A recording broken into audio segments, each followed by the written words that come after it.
हर हर महादेव। आप सबका श्रावण मास की तीसरे अध्याय की कथा में बहुत बहुत स्वागत है। तो चलो कथा को आरंभ करते हैं।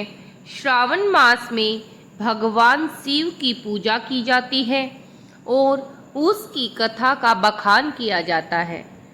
उसी की तीसरी कथा को शुरू करते हुए भगवान शिव के चरणों में नमस्कार कर मैं कथा का आरंभ कर रही हूँ। सनत कुमार बोले, हे भगवान, अपने श्रावण मासों का पूरा वर्णन कीजिए। इससे हमारी तृप्ति नहीं हो पा रही है। कृपया करके आप विस्तार से बताइए, जिसे सुनकर हे सुरेश्वर मैं कृतार्थ हो जाऊं।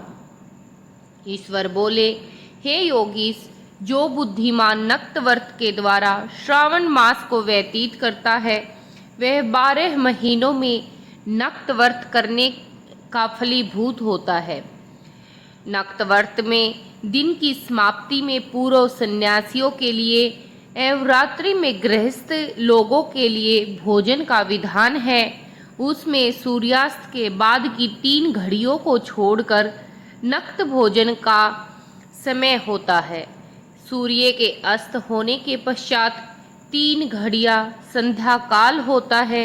संध्या वेला में आहार, मैथुन, निद्रा और चौथा स्वाध्याय, इन चारों कर्मों का त्याग कर देना चाहिए। गृहस्थ और यति के भेद से उनकी व्यवस्था के विषय में मुझसे सुनिए।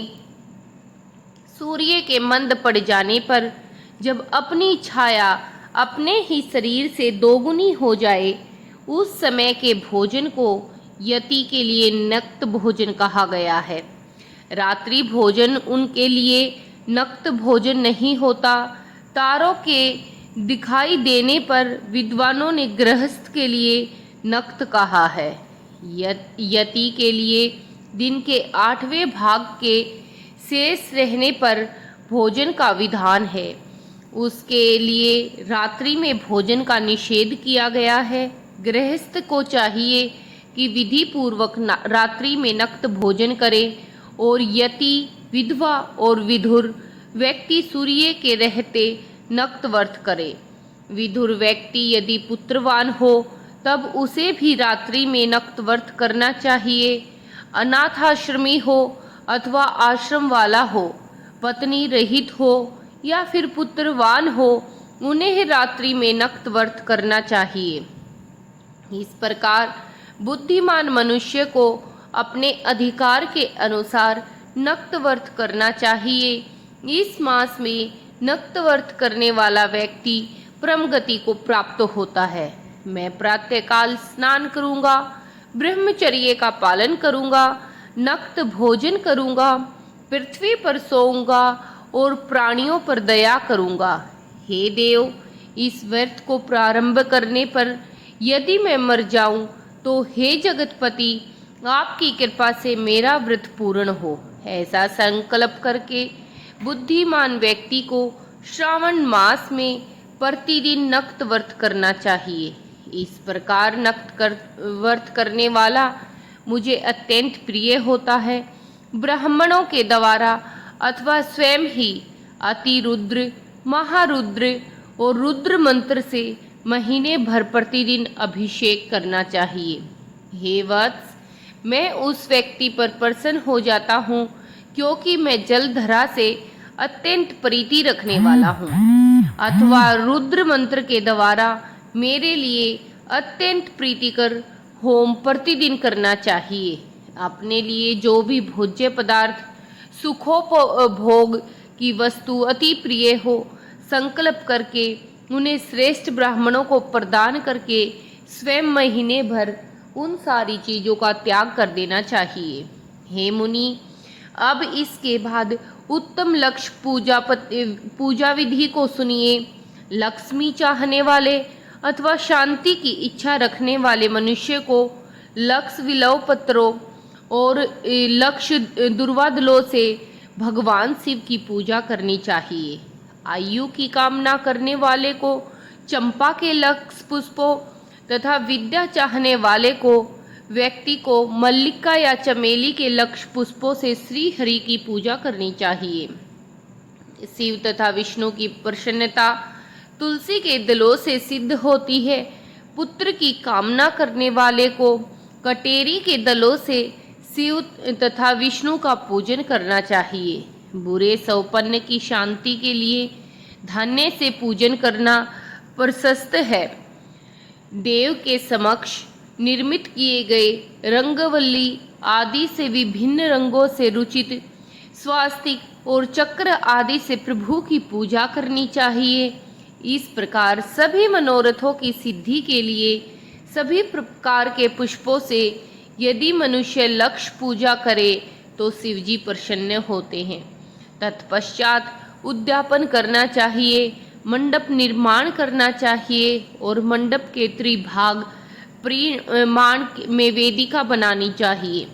तदंतर पुण्यवाचन करके आचार्य का वर्ण करना चाहिए और उस मंडप में प्रविष्ट होकर गीत तथा वाग के शब्दों और त्रिवेद ध्वनि से रात्रि में जागरण करना चाहिए। वेदिका के ऊपर उत्तम लिंगोभद्र बनाना चाहिए और उसके बीच में चावलों से सुंदर कैलाश का निर्माण करना चाहिए। उसके ऊपर तांबे का अत्यंत चमकीला और पंच पल्लव युक्त कलश स्थापित करना चाहिए और उसे रेशमी वस्त्र से वेशिष्ट कर देना चाहिए, मतलब उसको छुपा देना चाहिए। उसके ऊपर पार्वती पति शिव की सुमरण प्रतिमा स्थापित करनी चाहिए। उसके पश्चात पंचामृत पूर्वक धूप दीप नवेगे से उस प्रतिमा की पूजा करनी चाहिए और गीत नृत्य और वेद शास्त्रों तथा पुराणों के पाठ के द्वारा रात्रि में जागरण करना चाहिए। इसके बाद प्रातः काल भली भांति स्नान करके पवित्र हो जाना चाहिए। अपनी शाखा से निर्दिष्ट विधान के अनुसार वेदिका निर्माण करना चाहिए। तत्पश्चात मूल मंत्र से या गायत्री मंत्र से या शिव के सहस्त्र नामों के द्वारा तिल या फिर खीर से होम करना चाहिए अथवा जिस मंत्र से पूजा की गई है उसी से होम करके पूर्ण आहुति डालनी चाहिए।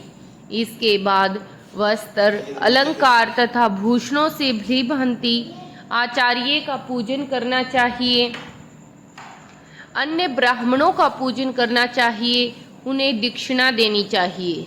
जिस वस्तु से उमापति शिव की लक्ष्य पूजा की हो उस वस्तु को दान करना चाहिए। सुमरणी मूर्ति बनाकर शिव की पूजा करनी चाहिए। यदि दीप कर्म किया हो तो उस दीपक का दान कर देना चाहिए। चांदी का दीपक बना उसके अंदर सोने की बाती लगाकर गौ के घी से भरकर उसको भी दान कर देना चाहिए। इससे आपकी सभी कामनाओं की पूर्ति होती है और सिद्धि के लिए आपको उसका दान करना पड़ता है। इसके बाद प्रभु से क्षमा प्रार्थना करनी चाहिए। अंत में 100 ब्राह्मणों को भोजन कराना चाहिए और उनसे दान दक्षिणा देकर आशीर्वाद प्राप्त करना चाहिए। हे मुने, जो व्यक्ति इस प्रकार पूजा करता है मैं उस पर प्रसन्न होता हूँ। उसमें भी जो श्रावण मास में पूजा करता है उसका अनंत फल मिलता है। यदि अपने लिए अत्यंत प्रिय कोई वस्तु मुझे अर्पण करने के विचार से इस मास में कोई त्यागता है तो उसका फल सुनिए। इस लोक में तथा परलोक में उसकी प्राप्ति लाख गुना अधिक होती है। सकाम करने से अभिलषित सिद्धि होती है, निष्काम करने से ब्रह्मगति की मिलती है। इस मास में रुद्राभिषेक करने वाला मनुष्य उसके पाठ के अक्षर संख्या से एक एक अक्षर के लिए 1-1 करोड़ वर्षों तक रुद्रलोक में प्रतिष्ठा प्राप्त करता है। पंचामृत का अभिषेक करने से मनुष्य अमरत्व प्राप्त करता है। इस मास में जो मनुष्य भूमि पर शयन करता है उसका फल भी मुझसे सुनिए। हे द्विज श्रेष्ठ, वह मनुष्य जो 9 प्रकार के रत्नों से जुड़ी हुई सुंदर वस्त्र से बिछे हुए कोमल गद्दों से सुशोभित, देश तकियों से युक्त, रम्य स्त्रियों से विभूषित, रत्न निर्मित दीपों से मंडित और अत्यंत मृदु और गरुड़ाकार से हाथी दांत की बनी हुई अथवा चंदन की बनी हुई उत्तम तथा शुभ सैया प्राप्त करता है।